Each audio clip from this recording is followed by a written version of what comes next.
de la betterave, j'ai vu que c'était produit avec des néonicotinoïdes.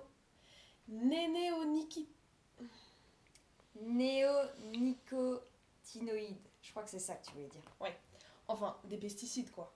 Ouais, mais attends, à la base, je prends juste un morceau de sucre là. Pourquoi vous me parlez de betterave? Ben, le sucre blanc, c'est fait avec de la betterave. C'est 3 fois plus sucré qu'une fraise. Par contre, niveau néonicotinoïdes, il y a eu du changement en 2019. Ok, mais attends, moi j'ai juste une question dans tout ça. C'est.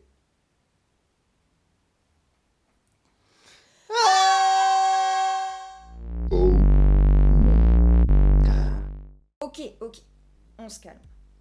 De ce que je sais, la betterave sucrière a commencé à être cultivée en France sous Napoléon, parce que la marine anglaise bloquait les convois de sucre de canne vers la métropole.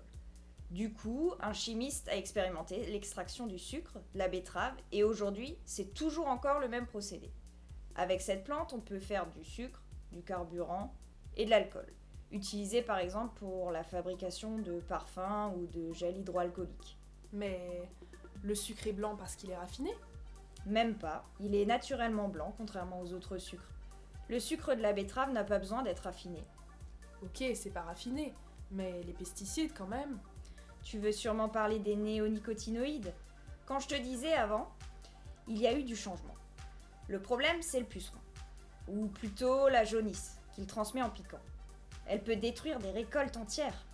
Donc les abeilles, on s'en fiche. Ben non.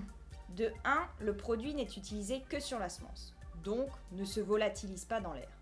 Et de 2, la betterave cultivée n'a pas de fleurs, donc il y a peu de chances de croiser un pollinisateur dans le champ. Mais moi, j'ai vu qu'elles pouvaient venir boire des gouttes d'eau sur les feuilles. Non, les abeilles ne sont pas attirées par les betteraves. En plus, le phénomène de guttation y est très rare.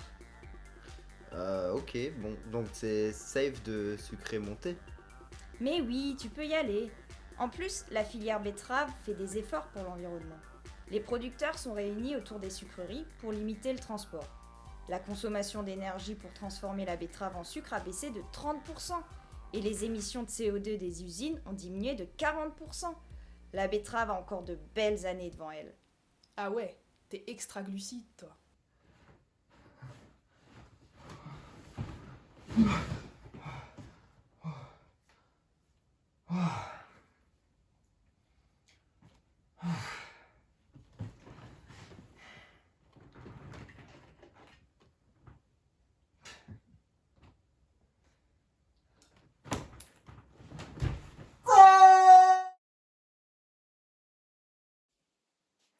Je suis rentrée. Salut.